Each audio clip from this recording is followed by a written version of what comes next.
সেটাও দেখতে হবে।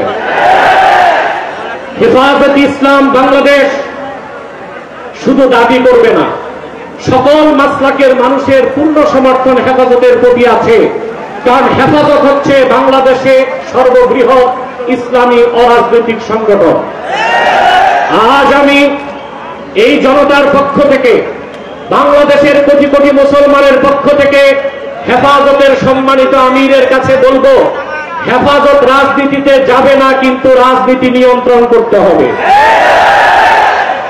53 বছরের ইতিহাস আমাদের কলঙ্কিত।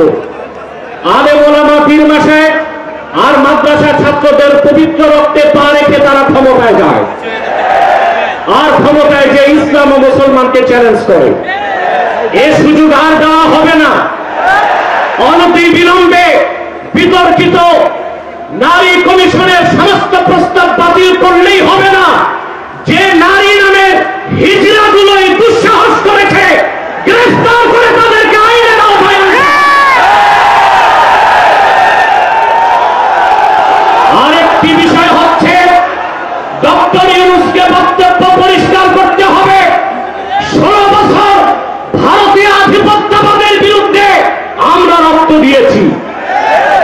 সর্বপ্রথম সকল প্রকার সেরেক কুফর রামবাম নাস্তিক আর ভারতীয় আধিপত্যবাদ ও ফ্যাসিবাদের বিরুদ্ধে রক্ত উৎসর্গ করেছে শাপলা চত্বরে হেফাজতের আলেম ওলামা কর্মীরা। সেই আন্দোলনের আগ্নেয়গিরিতে 5ই আগস্ট ছাত্র জনতা আগুন ধরিয়েছে শুধু। অতএব আলেম ওলামাকে বাদ দিয়ে কোনো সিদ্ধান্ত মেনে নেওয়া হবে না। ডক্টর ইউনূস সাহেব পরিষ্কার করুন, মানবিক করিডোরের নামে বাংলাদেশকে ইন্দো প্যাসিফিক অঞ্চলে যুদ্ধের দিকে ঠেলে দিবেন না।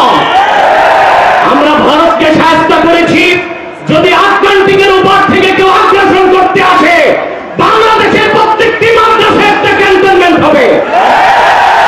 সেনাবাহিনীর সাথে কাঁধে কাঁধ মিলিয়ে মাদ্রাসার ছাত্ররা দেশ রক্ষায় মাঠে নামবে। আগ্রাসী শক্তিকে বলে দিচ্ছি, আমার দেশের সবুজ লাল পতাকার দিকে যে চোখ তুলবে তার চোখ উপড়ে দেওয়া হবে।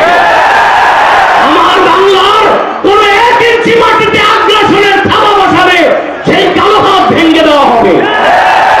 বিদায় লগ্নে আরো 3টি দাবি আমাদের পক্ষ থেকে। ব্লাসফেমি আইন করতে হবে, freedom of expression, freedom of speech. বাক স্বাধীনতার নামে ইসলাম বিরোধিতা যেই করবে তাকে আইনের আওতায় আনতে হবে। আমার দেশে অসংখ্য আলেম ওলামা নিরীহ মানুষকে জঙ্গি তকমা দিয়ে কারাগারে রাখা হয়েছে। যদি বাবর সাহেব মুক্তি পায়, তাহলে যে সমস্ত আলেম ওলামা জঙ্গির মামলায় ভিতরে, তারা কেন মুক্তি পাবে না? তাদের মুক্তির আগে সংস্কার না নির্বাচন হতে দেওয়া হবে না।